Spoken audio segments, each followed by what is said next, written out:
नमस्कार। मैं कुछ गंभीर बातें आपके सामने रखना चाहता हूं और वो बातें जया बच्चन, कंगना रनौत और संजय राउत से जुड़ी हैं। वो बातें बॉलीवुड से जुड़ी हैं। बॉलीवुड में जो ड्रग माफिया एक्टिव हैं उनसे जुड़ी हुई हैं। वो बातें कौन सी है, बहुत ध्यान से सुनिएगा। जया बच्चन ने आज संसद के भीतर बहुत सारे सवाल उठाए हैं बॉलीवुड को लेकर, क्योंकि रवि किशन ने ठीक उनके बोलने से एक दिन पहले इसी बॉलीवुड को लेकर और बॉलीवुड में काम कर रहे ड्रग कार्टेल को लेकर बहुत सारी बातें कही थी, बहुत सारे सवाल उठाए थे। और ये बात तो जया बच्चन को सुई की तरह चुभ गई। जया बच्चन को लगा कि जैसे रवि किशन ने मुंबई में काम करते हुए या मुंबई से जो उन्हें प्यार मिला उसको उसके खिलाफ जाकर वो बोल रहे हैं, उस मर्यादा को लांघ रहे हैं। जबकि रवि किशन ने सिर्फ इतना कहा था कि ये जो लोग हैं जो बॉलीवुड में काम कर रहे हैं, जो बॉलीवुड के युवाओं को टारगेट कर रहे हैं, उनके खिलाफ कार्रवाई होनी चाहिए या इस चीज पर सबको गौर करना चाहिए। लेकिन ये बात जया बच्चन ने किसी और तरीके से समझ ली और उसके बाद आज जो उनका रिएक्शन था वो सीधे सीधे ये बता रहा था कि रवि किशन और कंगना रनौत उनके टारगेट पर हैं।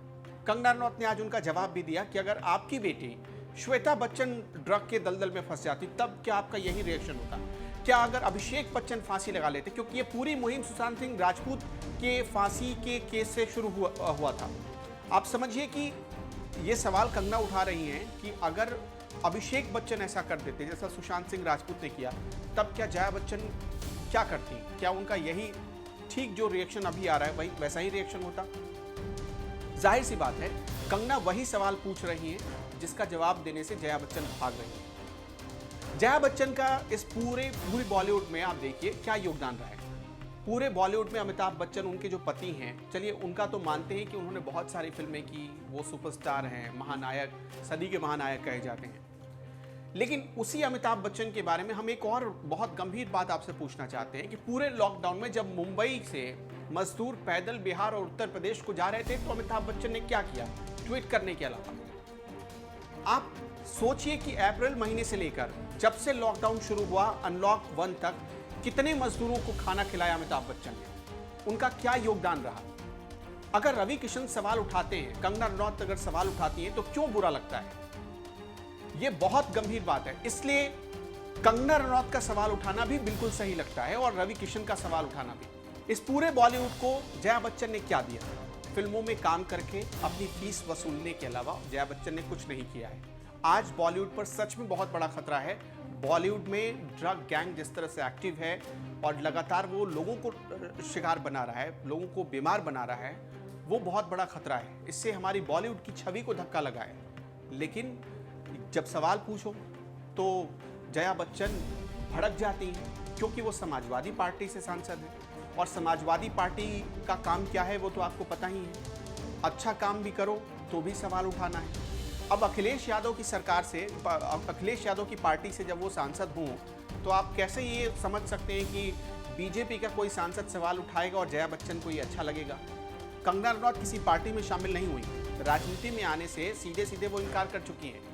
लेकिन जया बच्चन की आज की बातों से लगा जैसे वो मान चुकी हैं कि कंगना रनौत बीजेपी के साइड से खेल रही हैं। कई लोग ये मान चुके हैं कि कंगना रनौत बीजेपी के साइड से खेल रही हैं और इसी भूल में कंगना रनौत को टारगेट करते हुए लोग बॉलीवुड के ड्रग कार्टेल को बार बार बचाने की कोशिश कर रहे हैं। कल कंगना रनौत ने बहुत गंभीर आरोप लगाए आदित्य ठाकरे को लेकर। उन्होंने कहा कि आदित्य ठाकरे के सारे दोस्त हैं, इसलिए इन्हें बचाने की कोशिश की जा रही है। अगर संजय राउत जो बार बार और जिस तरह से अमर्यादित शब्दों का उन्होंने इस्तेमाल किया, क्या कंगना ने वो उसकी शुरुआत की थी? संजय राउत ने इस पर सफाई क्यों नहीं दी? शिवसेना ने इस पर सफाई क्यों नहीं दी?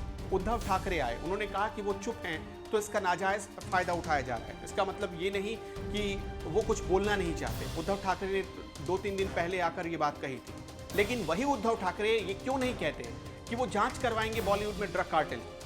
उद्धव ठाकरे ये क्यों? कंगना रनौत पर अगर एनसीबी की जांच बिठा सकते हैं तो क्या बॉलीवुड में चल रहे ड्रग के खेल के बारे में वो जांच नहीं बिठा सकते? करण जौहर के यहाँ जो पार्टी हुई पिछले साल, उस पार्टी की सच्चाई क्या है? वो वीडियो अभी जांच का विषय है। एनसीबी एनसीबी के रडार पर है वो वीडियो। तो अब सवाल ये उठता है कि उद्धव ठाकरे अगर इतने पाक साफ हैं तो उस वीडियो की ही जांच करा ले, लोगों को बताएं कि हाँ इस वीडियो में कुछ नहीं है ऐसा। क्योंकि कई राजनीतिक दलों के लोग सिर्फ बीजेपी की तरफ से नहीं, कई राजनीतिक दलों के लोग ये सवाल उठा चुके हैं कि उस दिन करण जौहर के घर पर ड्रग पार्टी हुई थी और कई एक्ट्रेस फंस चुकी हैं। अब रिया चक्रवर्ती के साथ साथ कई नाम तो सामने फिलहाल आ ही चुके हैं। हालांकि एनसीबी ने, खबर ये भी है कि एनसीबी ने इसकी पुष्टि नहीं की है कि रिया ने बाकी एक्ट्रेस के नाम लिए हैं, लेकिन चूंकि जांच का विषय है और बहुत बड़े लेवल पर जांच चल रही है, तो एनसीबी कभी भी कैमरे पर आकर तो ये बताएगा नहीं कि किन किन लोगों का नाम रिया बता रही है, क्योंकि इससे जांच प्रभावित होने का खतरा है। इसलिए तमाम चीजों को पहले जया बच्चन को समझना चाहिए।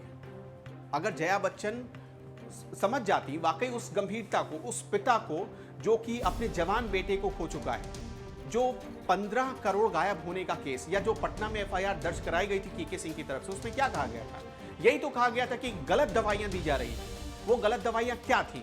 गलत दवाइयों का मतलब ये भी तो हो सकता है कि ड्रग्स दिया जा रहा था। केके सिंह ने स्पष्ट तौर पर कहा है। तो जया बच्चन उस पिता के लिए सहानुभूति क्यों नहीं दिखा रही? सुशांत सिंह राजपूत ने बहुत मुश्किल से वो मुकाम हासिल किया था। अगर कोई गलती सुशांत सिंह राजपूत ने की है तो वो भी दुनिया के सामने आना चाहिए, लेकिन इसका मतलब ये नहीं कि बॉलीवुड के बड़े नेक्सस को, जिसकी वजह से पूरा बॉलीवुड बदनाम हो रहा है, उसे आप बचाएंगी सिर्फ एक पार्टी में होने की वजह से, और वो पार्टी जो बीजेपी के विरोध में बैठी है। इस वक्त सिर्फ राजनीतिक धर्म निभा रही हैं जया बच्चन, इसलिए उनकी आंखों पर एक बहुत बड़ा चश्मा और पर्दा चढ़ा हुआ है और शायद वो उसके बाहर देख नहीं पा रहे। प्रतिवर्ष चीन और पाकिस्तान के रास्ते देश में भारी मात्रा में नशे की दवाइयों की तस्करी होती है, मंगाई जाती है, पंजाब के रास्ते, नेपाल के रास्ते। और नशे की दवाइयां हमारी फिल्म इंडस्ट्री में भी इसके एडिक्शन करवा दी। मेरा कहना यह है, entertainment industry in our country which provides direct employment every day to 5 lakh people and indirect employment to 5 million people. At a time when the financial situation is in a depressing state and employment is at the worst level, in order to divert the attention of the people, we are being used to be flogged by the social media and the government's non-support. Sir, people who have made their name in this film industry have called it a gutter. I completely disagree and I really disassociate, and I hope the government tells these people who have made their earning, name and fame in this industry to stop using such language. There are people in the entertainment industry who are some of the highest taxpayers. They are still being harassed. All kinds of promises are being made to entertainment industry, but never ever kept. Sir, I get very worked up and very emotional. I have too many things to say, but you're not giving me enough time and opportunity to speak. Sir, I think the government must stand by the entertainment industry, because the entertainment industry always comes forward to help the government in whatever good work that the government takes up.